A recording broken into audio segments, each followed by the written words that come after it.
Hey, welcome back for another Real Estate Notes show.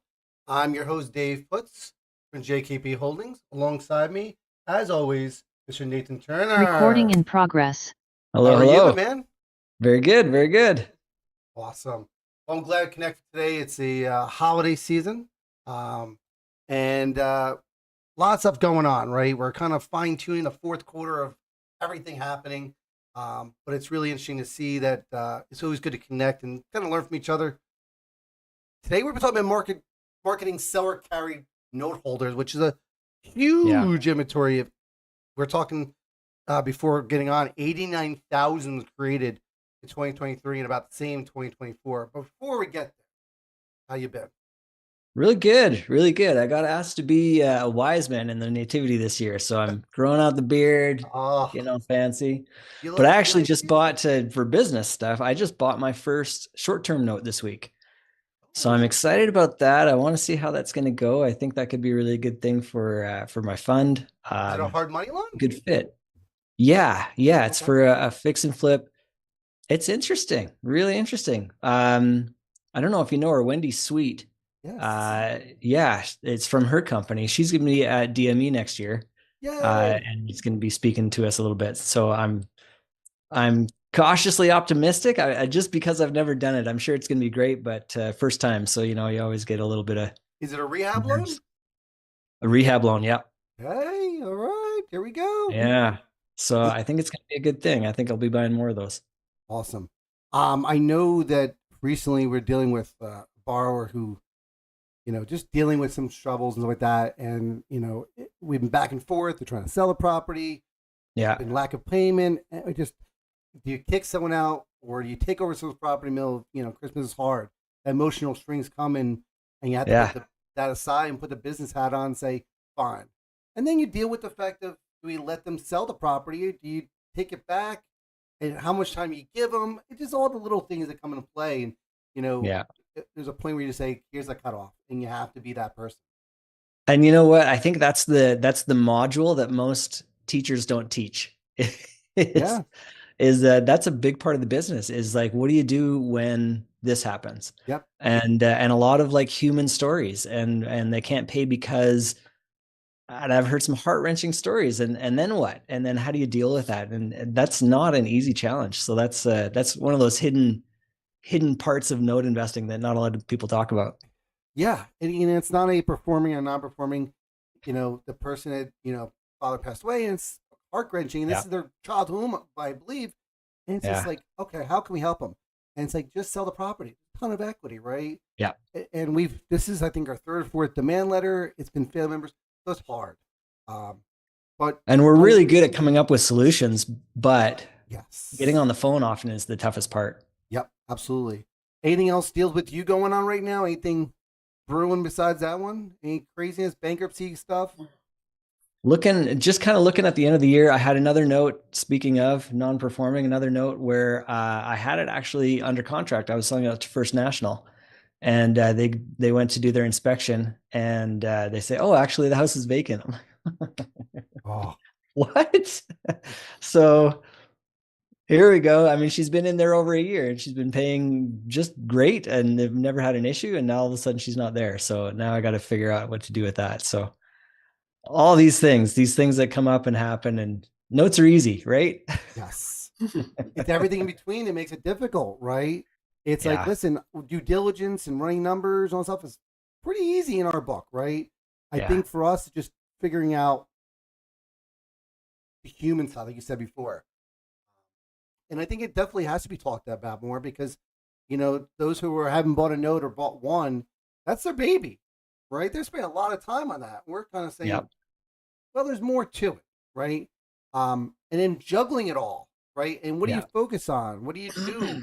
Um, we're looking at, you've bought reverse mortgages, and do you swing that way or do you hold your ground? Some people say, stay your lane. And other people say, well, Yeah. you got to branch out of your lane. When do you make that decision? When do you not make that decision is often difficult for a lot of people. Yeah. Yeah. I talked to Josh Andrews, talked to him Yeah. this week and talking about how we're pivoting and how we're changing the business a little bit. The beautiful thing about notes is you have room to do that and you can go different directions. But just, figuring out what are you going to do next? And if this isn't working as well as you wanted it to, then what else can you do? And think your way through it. And I think most people don't realize that, right? Is that, talk to other note buyers, note creators. We meet regularly on a private call and just sharing information. You never know what you don't know. And I Yeah. think that people have to see the shift and recognize it. And sometimes you're late, and that's okay, as long as you Yeah. see it. And I know we've seen some post people asking, hey, how can we get started? Believe me, Nathan and I have been doing this for 15 plus years, both note buyers for a long time. And we'll tell you, we have plenty of mistakes. Here, all of them we have, and mistakes, issues, concerns, all of it. The market's different from what it was 2010, Yeah. 2015 to 2020 and 2024 now, Mhm. and it'll be different next year. We made the huge shift from buying banknotes to buying seller finance notes in 2020, Yeah. simply because the returns weren't there. Yeah. Yeah, and that's again the beautiful thing is there's room to pivot, but if you don't know all the options, it's hard to know what you're going to do. So a quick plug for Diversified Mortgage Expo. Yep. That's actually kind of the theme of next year's conference is we're gonna have different presentations, different people that are doing different kinds of note investing. And we're going to kind of lean into that diversification, all within notes, but different ways that you can approach notes. So I think that's going to be a lot of fun. Yeah, I'll try to do in the chat the link for it for everyone.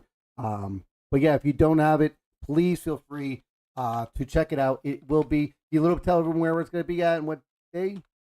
Yeah, Nashville, Tennessee, May 2nd and 3rd. And we are well into making plans and getting things all under control. And so looking forward to next year's conference already. It's going to be great.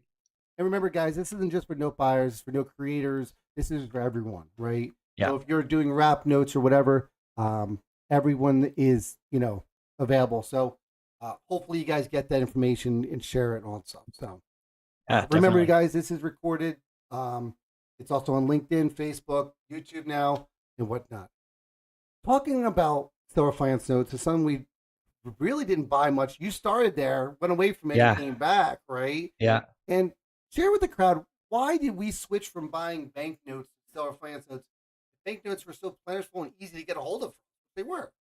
For a long time. That's like what there was. There were tons of them. So it was really easy pickings. Pricing was ridiculous, and so it worked. It was a really great model for the time. And then as the market shifts and as inventory runs out and as the pricing shifted on those non-performers, that was one of the biggest reasons, availability and pricing. And so we start looking at other things. And so seller finance it's been around forever. So it's a really great place to kind of fall back on and get back into. So Yeah. I'm excited to be in that space right now. It's really great.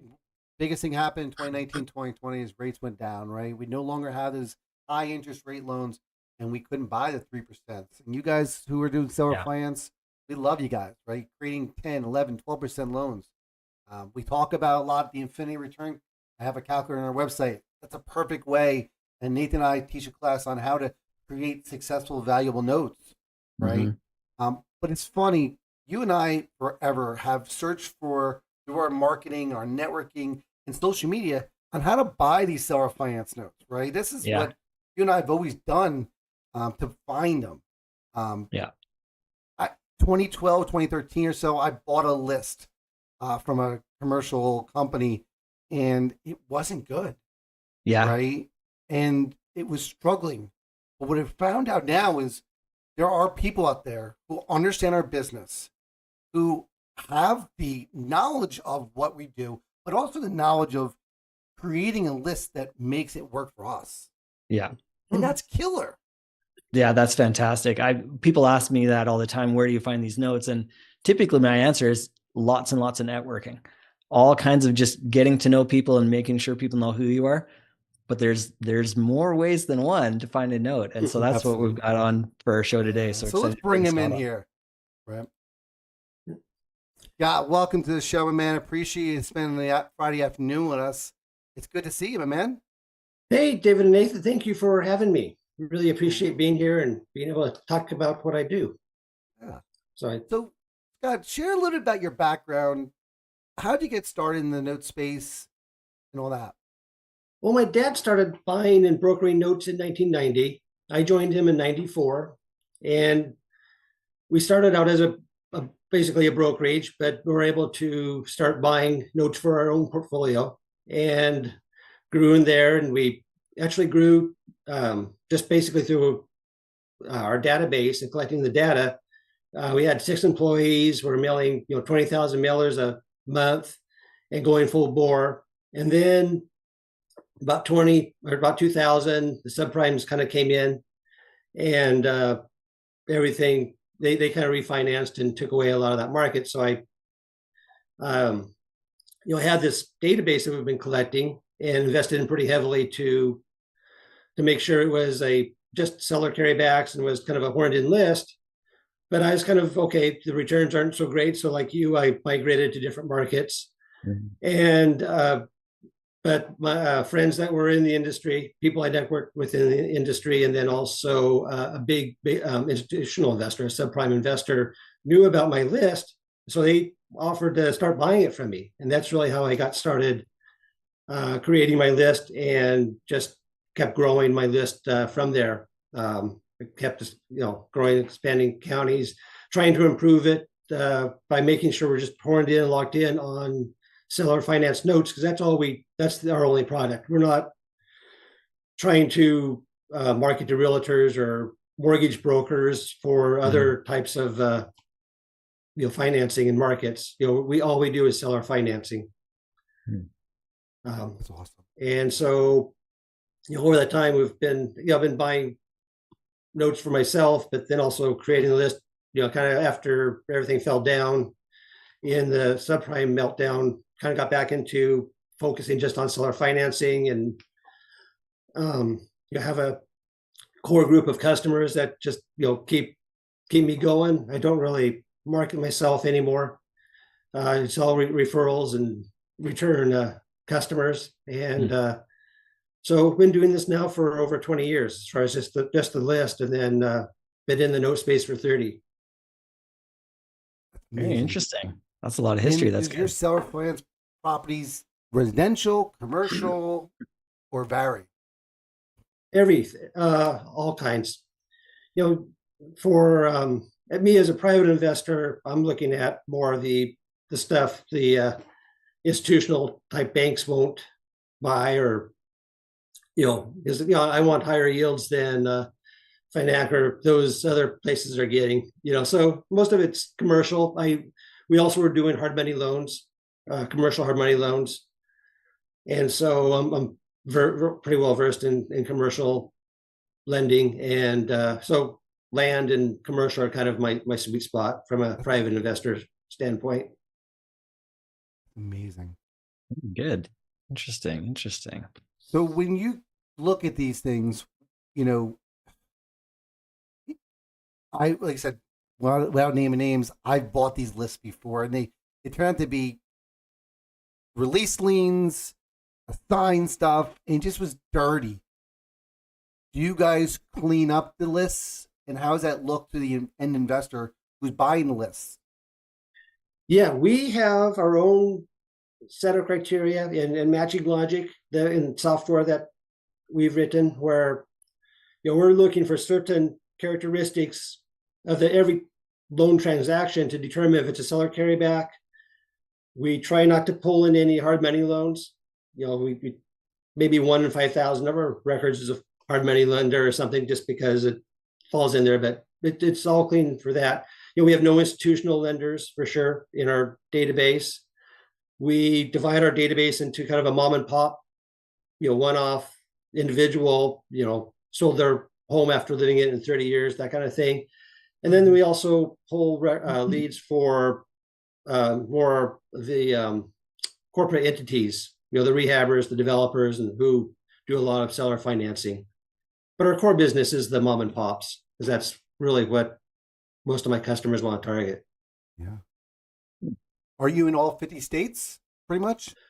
Yeah, we're in all 50 states, and every county, pretty much with a population over 10,000 or more.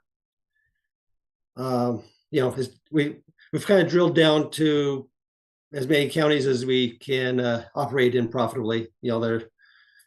That small county in South Dakota that has 50 people in it. We're not going there.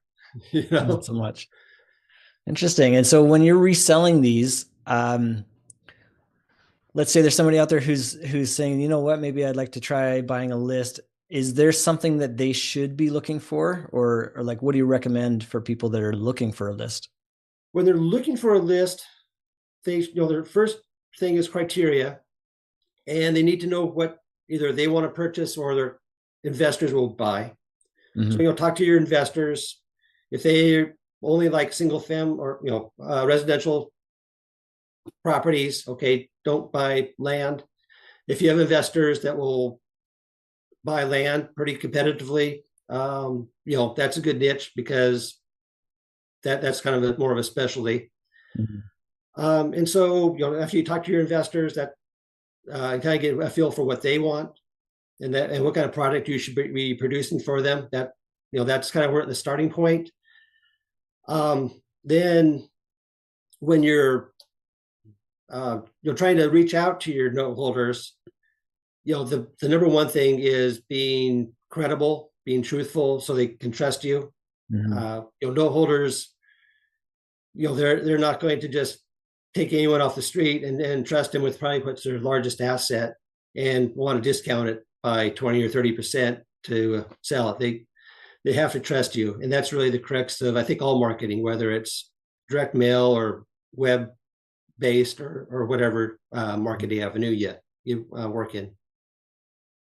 What is some of the responses that you get that you've marketed to from these note holders who may never knew you can sell a note? In the old days, I think that was more of a thing.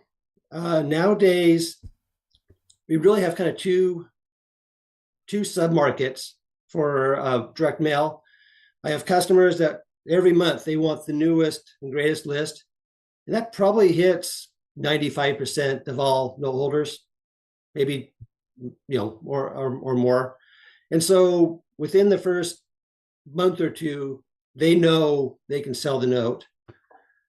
In the past, it was probably something more. They'll get a letter every now and then, and they didn't know they could sell it, and they maybe the first little while they had to warm up to the idea. But it's rare, I think, for a note holder nowadays, because of direct mail, to not get touched by somebody and say, "Oh, okay, I can sell this note and market it." Since I don't work directly with the note holders anymore, I don't do direct mail. The notes I buy is for my customers.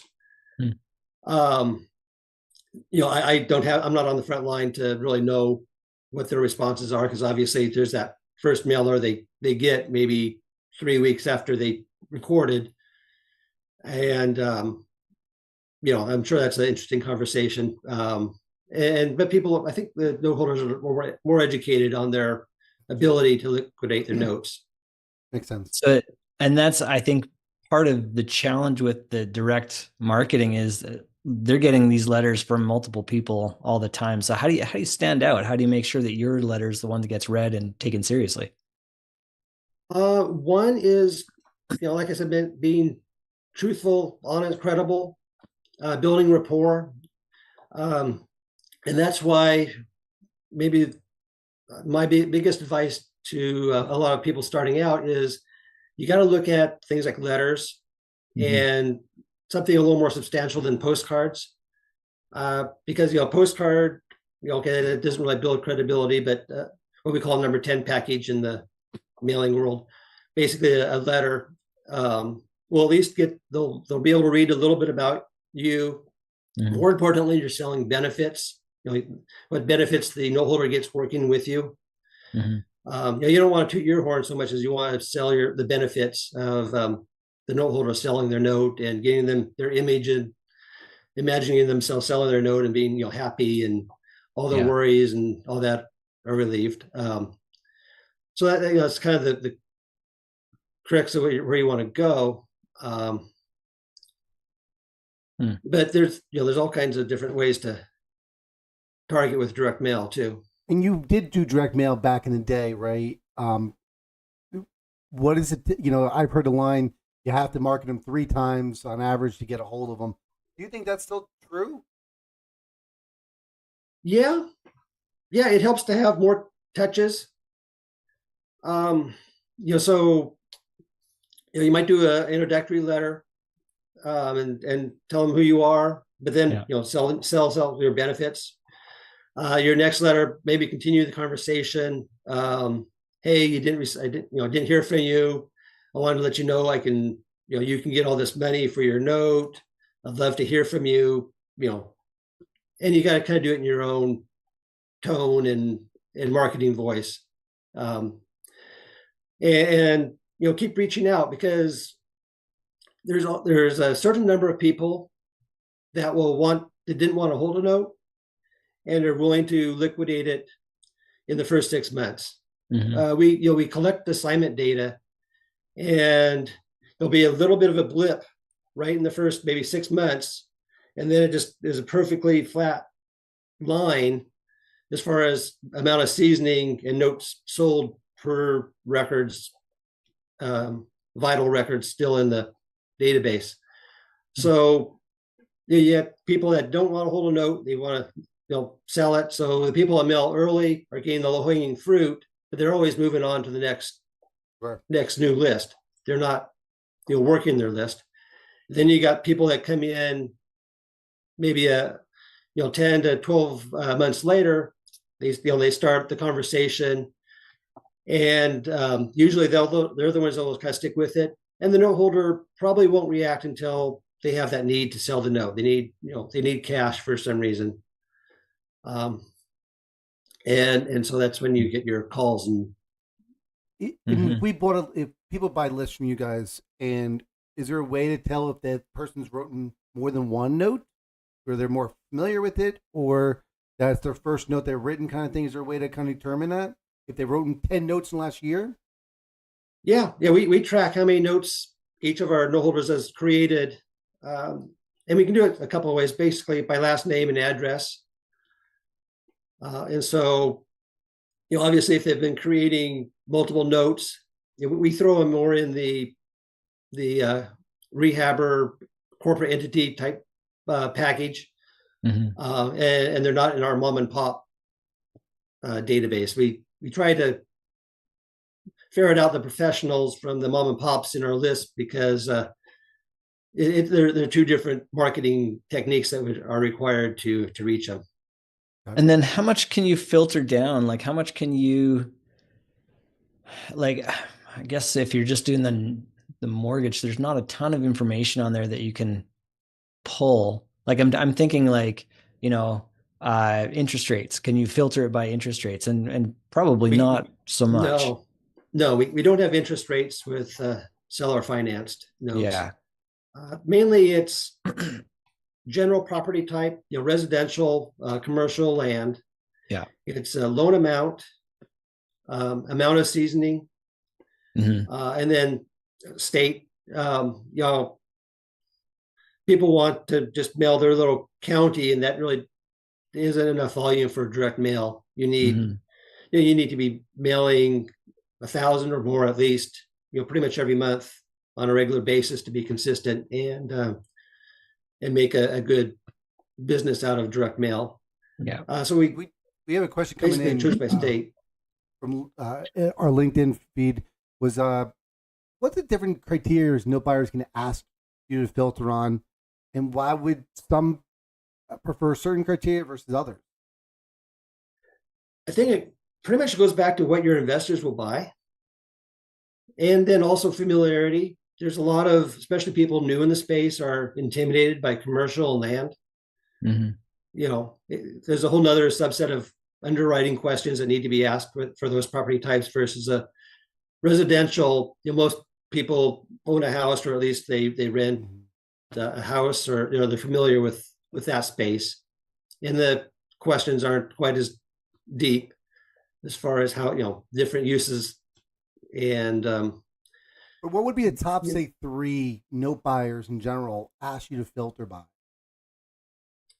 State, because a lot of them will just want regions. They'll market to the West Coast or the East Coast or Southeast or something. by loan amount, and then by property type. Mm-hmm. Gotcha. And then when you do that, you're the process is you fill it out and you send them a tape. And on that, is there uh, the lender's name? What different information is on there about the lender they can reach out to about for? So on all our lists, we have the lender's name, their address, the county it was recorded in, the loan amount. We provide the sell amount, the sell price, if it's in a non-disclosure state, and we can't pull sell price from Texas or other non-disclosure. Mm-hmm. And let's see, loan amount, sell amount, and then then that's basically our basic starter package. Then we also have what we call a professional list that includes like the buyer's names, the property address, Mm-hmm. the APN or tax ID number. We have a kind of a investability score is what we call it. And when we were buying and brokering notes, especially for the big institutional investors, we would rank equity and whether it was a mom and pop, owner occupied property type. We took all these variables and put it into a score. And the idea is, okay, we mail everything at least once because some of those gas stations or whatever might be able to do something with them. But for private investment. But we focused on things we could vote. At that time, there was a life insurance company that was buying the biggest note broker or note buyer, and so we make sure we targeted maybe the top 25% of our list multiple times over and over again to hit those best notes, and that's how that score came about. Yeah, you get the due date if there's a balloon due, if we have it. And that's the basic information. And the approach is different. We had Marco Barrio on a few weeks ago talking about the approach is different if it's a mom and pop seller versus an institutional, like for lack of a better term, a professional that's selling it. That's a different conversation. And I prefer the professionals. That's who I'm looking for to sell their notes. And Marco goes after the mom and pops, and definitely a different conversation, a different approach, and you it is talk about it differently. It is.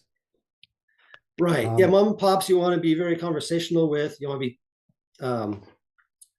you got to kind of drill down right at maybe a 6th grade writing level. I mean, there's all kinds of little nuances on how to write a good marketing script for mom and pops. Yeah. Whereas the professionals, I think you want to do basically a business proposal and sound like you're very credible and knowledgeable and maybe large enough and competent enough to handle their transaction multiple times. So if we had a question from our YouTube feed, is that if there's a mobile home that's placed on land, is that typically recorded as a raw land or an improved land on your database? Good question. Now that's based on the county.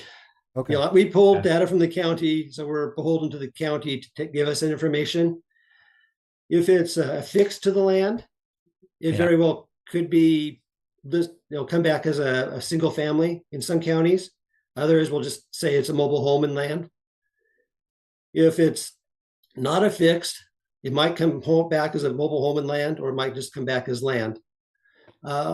It just really depends on, at the county level, what data is available for us to connect to and what we can pull out of it.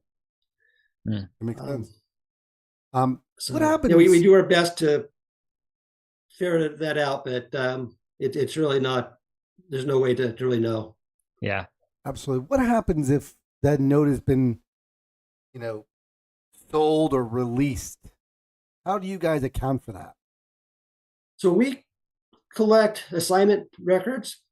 And so what we'll do is we try to match up the note information in our database with the information in the assignment recordings. And it's not perfect because the data, again, there's a mismatch of data a lot of times.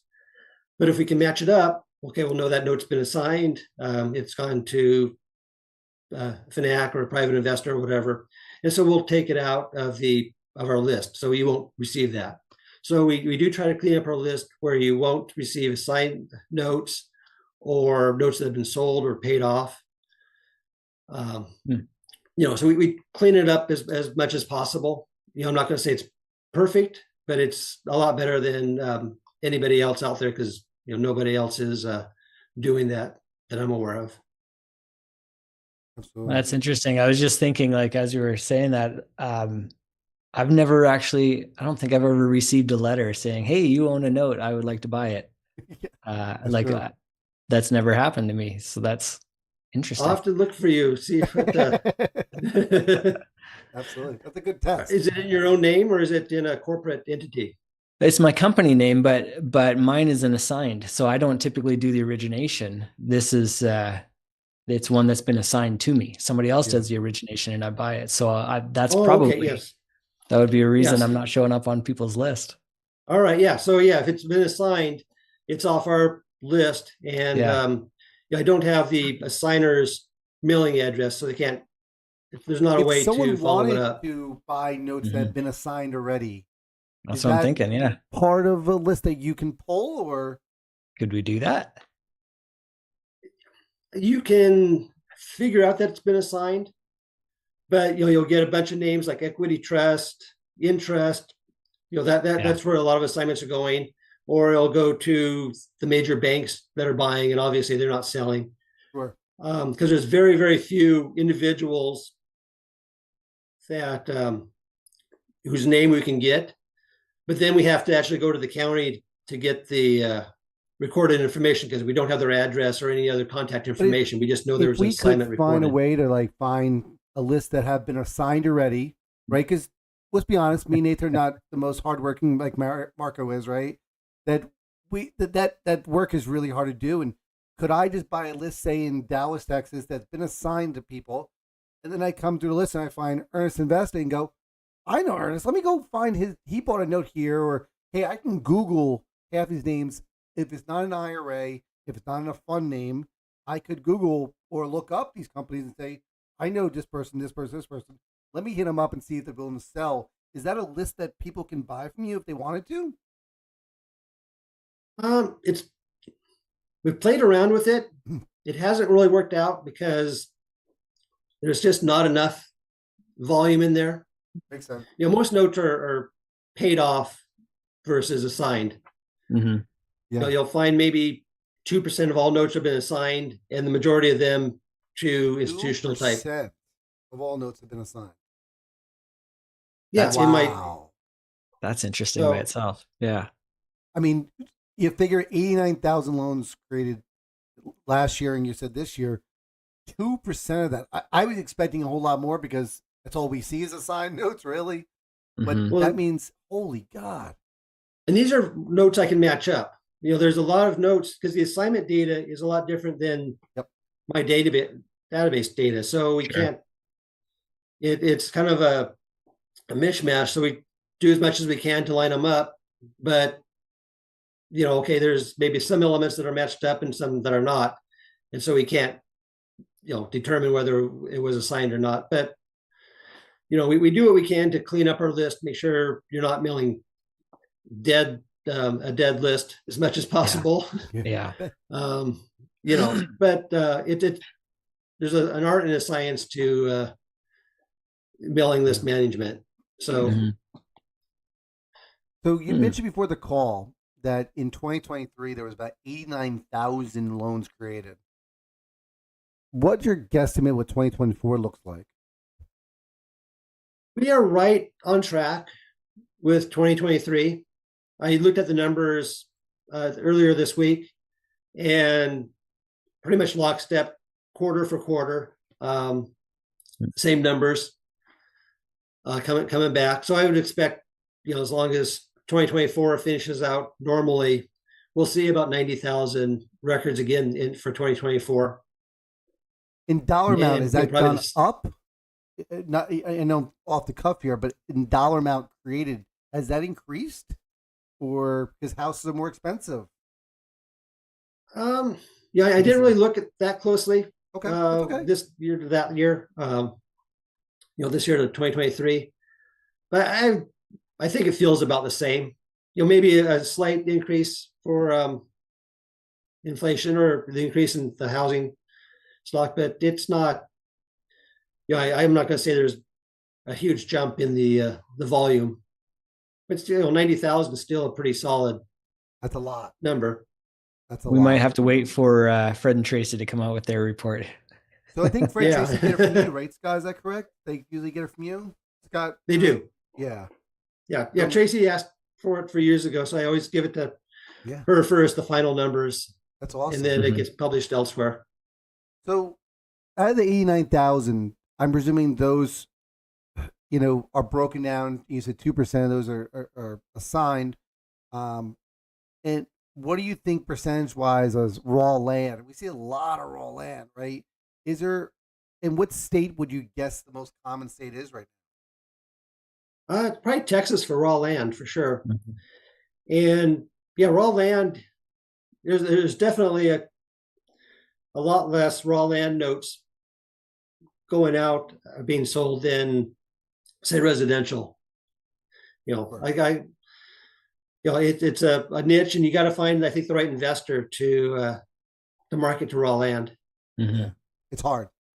Nathan and I both won't buy raw land, right? We just, But yeah, we're not so interested, but we know people Yes. that's all they do, and they love it. So that's a niche within a niche, and that's kind of how notes goes.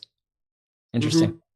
and what would be the second state you're guessing is in a step order? Texas being number one overall for notes created. What do you think number two is? California and Florida are pretty lockstep. Oh yeah. I think Florida maybe a few hundred more than California. Okay. But they're both high producing states. Those three states produce maybe 60% of the volume in the country. Okay. I Interesting. think there's a longer tradition of people carrying their notes in those states versus a lot of other states. Hmm. And what do you think?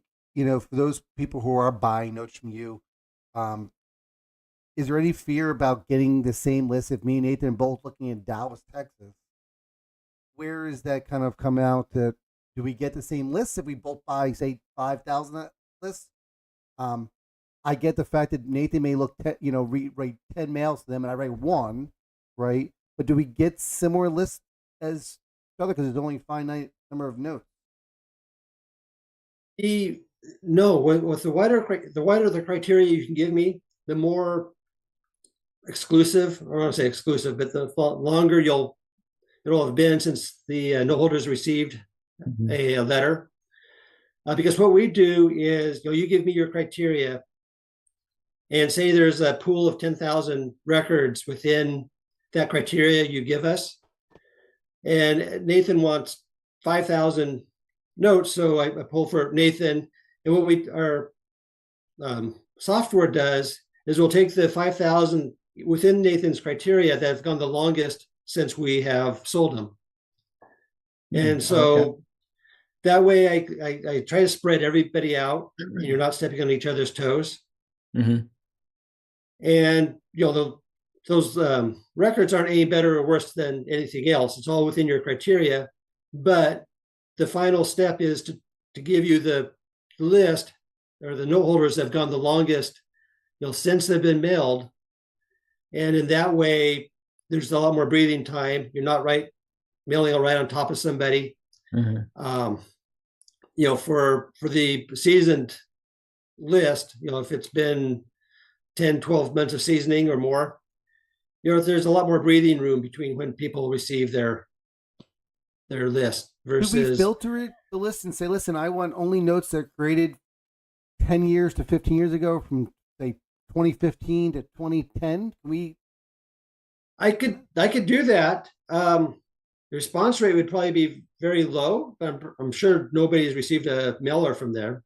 Right. You have issues like a lot of people will move with no forwarding address, they'll be deceased.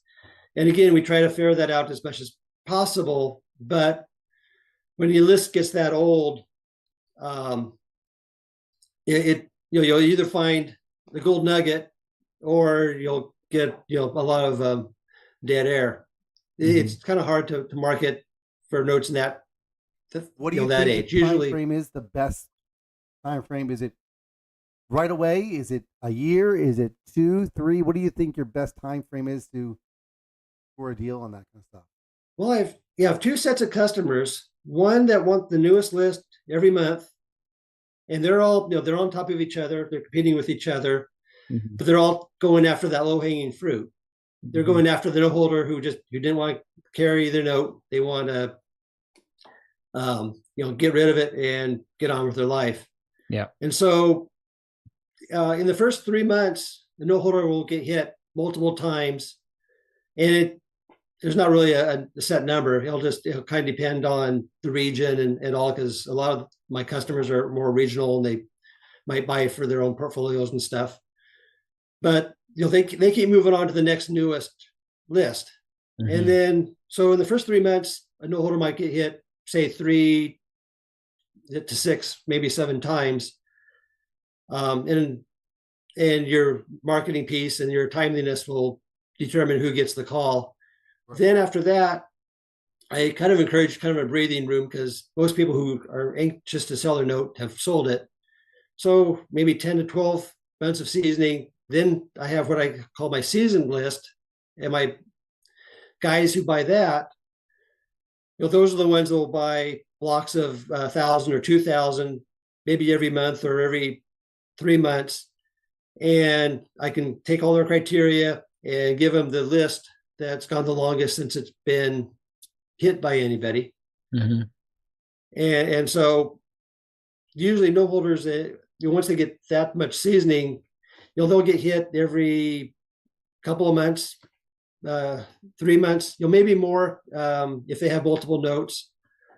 But they, try to make a space where all my customers can be out there, have kind of a one-on-one conversation with the note holder, and not worry about just the note holder being inundated by a bunch of other brokers right on top of them. Makes sense. So do you do any kind of coaching for like how to write a marketing piece or things like that? I'll talk to people and kind of go through different points on what's important, what I think is important. I'll look at their piece.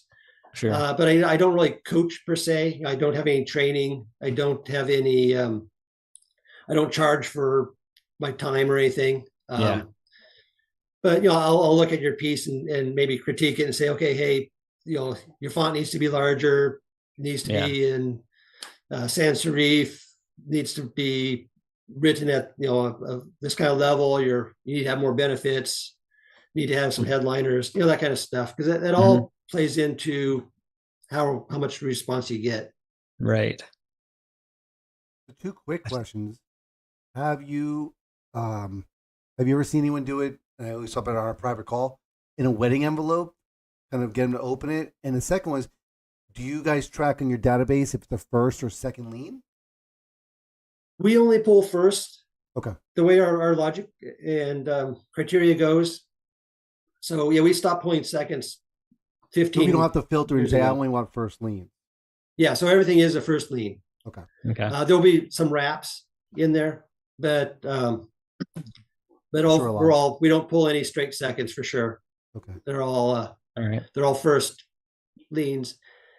And then as far as wedding envelopes, that might be. I'm not going to give away. I don't give away anything. My customers have told me about their mailing list, and sometimes I'll obviously see them sometimes. I'll just say there's a wide range of opportunity with direct mail.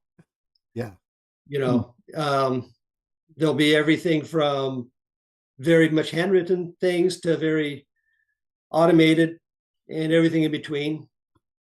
and you just got to find your voice, what you're comfortable with, what works for you. There's like 36 different buying personalities out there, and you're not going to get everybody to respond to your marketing piece, whether you're direct mail or website. So you got to find your voice and what appeals to your audience and what you can kind of build rapport with, and build your business on that. Because not every note holder is going to want to see the same marketing piece or website or whatever. Yeah. It's amazing because I think a lot of note buyers want a strategy of how to do it, right? We want that quick, easy, clean spreadsheet. But we've heard from friends of ours who've done this for 2-3 years on one asset and like worked it. Like, good Lord, to get a killer deal at the end of it, but a lot of hand holding. And from what we hear also is that some of these collateral files are not clean, right? These aren't our picture perfect, recordings that are easy to read. Because sometimes they're just kind of, backyard kind of written up documents. They're not super clean, which makes it more difficult. Yeah. Right? And that's one of the struggles we have with it. What was, from your stories you've heard, what are some of the longest times it took from getting a hold of someone to actually scoring that asset? Has there been stories of years of experience of waiting for that bar to the seller to finally sell? There are, a lot of note holders will, once a person calls, a good marketer will make sure they have their contact name, and if it doesn't go through, they'll call them again in 3 months or 6 months, whatever they feel comfortable with. And I've had stories where people will, maybe take 4 years from the initial contact to when they finally sell their note. So it pays to follow up and to work your leads, especially the ones that have come in live and you built rapport with, because those are going to most likely that's a lot different from 48-hour turnarounds, bid in 48 hours kind of thing, right? That's a whole lot different. Yeah. I'm pulling a stat out of my head. I don't remember where I heard it, but roughly 1 in 3 note holders who do express interest, they reply to a mailer or a website, end up selling their note eventually. Maybe not at that point. Okay. But maybe 2 or 3 years down the road, and that it's an old stat, but it probably still holds true. And I would tell anyone who has marketed before for real estate properties and wholesale and stuff like that, if you want to take this up and you're really good at marketing, this is your niche. You could take this up, buy this from Scott, and then broker to any of one of us.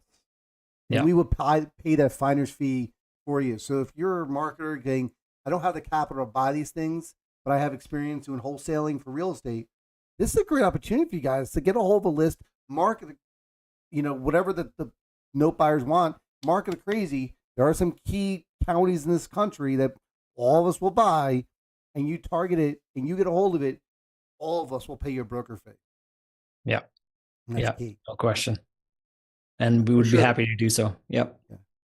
So, well, Scott, it's been an awesome Friday afternoon spent with you. Wealth of knowledge, wealth of experience. For those who want to get a hold of Scott, there's a Billy link inside the chat, and it's also on the YouTube channel as well. Feel free to reach out to Scott, fill the form out, and you'll get everything, all Scott's information, website, and all that stuff. And I encourage you guys, go out and buy a list. Just buy, even if you're not going to do much, buy a list to see what it looks like. Buy 500, buy a couple here, just to start learning about the stuff and just see what it looks like and see what's available. It can't hurt. And they're not expensive. Scott, what would you say if you're going to buy 1,000 lists? What would you say 1,000 lists would be? It's a lot of lists. Right now it's 20 cents a record for 1,000, so it'd be $200. I mean, for $200, 1,000 leads. Yeah. If you get one deal, it pays for it. Yeah, it does. In a second. Yeah, that's awesome. Nathan, very interesting. Take it away. Yeah. So Scott, you've been around a little while. You've seen a few things, and you've seen the market change this way and that. So, what's your prognostication? What do you see coming down the road? With seller finance or otherwise, what do you see coming up? I think you'll still stay strong. I think, yeah, I'm not gonna. I have friends on the left and the right, so I don't want to go. Okay, we're either going to be great or not great. But probably, in the middle of the road. I think maybe a little less regulation will certainly help us and create more notes. Mhm. I think it wouldn't hurt to have interest rates maybe peak up a little bit because we are interest rate sensitive in our industry. Mhm. But overall, I think we're going to stay a strong, robust industry. 90,000 records for transactions a year. It's probably something that we can build on, or maybe build on a little bit slowly every year, but it's not going to like jump up and all of a sudden unless interest rates just go crazy. Yeah. Was that a lot lower, say, 5 years ago? Has that been a significant jump at all, or gradual moving up to 89,000? Yeah, we've been as low as like 74,000, and as up, well, way back when we were 140,000 or so a year. Wow. Do you remember what year that was? That's a crazy number. That was. I'll get my books out. We were a lot higher at one point. Back when I started, 1 in 7 mortgage transactions was a seller carryback. Wow. This was 94, 95. I would never have guessed that. That's crazy. Huh. Yeah. What do you think next year looks like? You think it'd be around 90,000 from your experience? Do you think it's going to bump up? Without being political, right? Do you think that's going to increase because of, I'm not pro or con either side, but do you think regulation reduced? Do you think there'll be increased number of seller finance notes created? I think so. The corporate entities, the rehabbers, the developers will certainly see a definite benefit. And then it's about educating the mom and pop note holders that this is available. Because I think maybe part of our problem is seller financing fell out of favor with the realtors promoting it. And so, a lot of the newer realtors just have no idea. At least the ones in my area that I talk to, it's like, you can't seller finance that. What is that? That doesn't make any sense. Where, people realtors 30 years ago knew that was always an option for them to, as an exit strategy and to get the property sold. That's awesome. Well, Scott, you're a wealth of knowledge, man. I've seen your name a million times. It's always good to connect with you. And I encourage everyone, just go out there and buy it. I mean, for 20 cents, guys, buy a list and start marketing. Even if you market it one time and miss out for $200, if you get one lead, it pays for itself. So I encourage you guys, fill the Bitly link out. Make sure you get all the information. Go on Scott's site. Let's put some deals into Scott's website before the end of the weekend. Make a purchase, get some stuff going. And Scott, it's been a pleasure talking with you. It is, a wealth of awesome. The fact you're doing this, that the big companies do is a poor job, and you actually take pride in making sure these lists are clean, organized, and the best you can in a market that's almost impossible to record and get all these records because they're never written cleanly. They're not in uniform. Is props to you. That's amazing. Well, thank you. I appreciate speaking with you guys, and best of luck. Yeah. All right. We're going to disconnect from the live feed. Scott Holland for a few minutes. Everyone else, me and Nathan will be back. I think the 20th December for our year wrap up. We have a few big announcements coming up with that as well. We will see you guys soon. Take care, everyone. Thanks, everybody.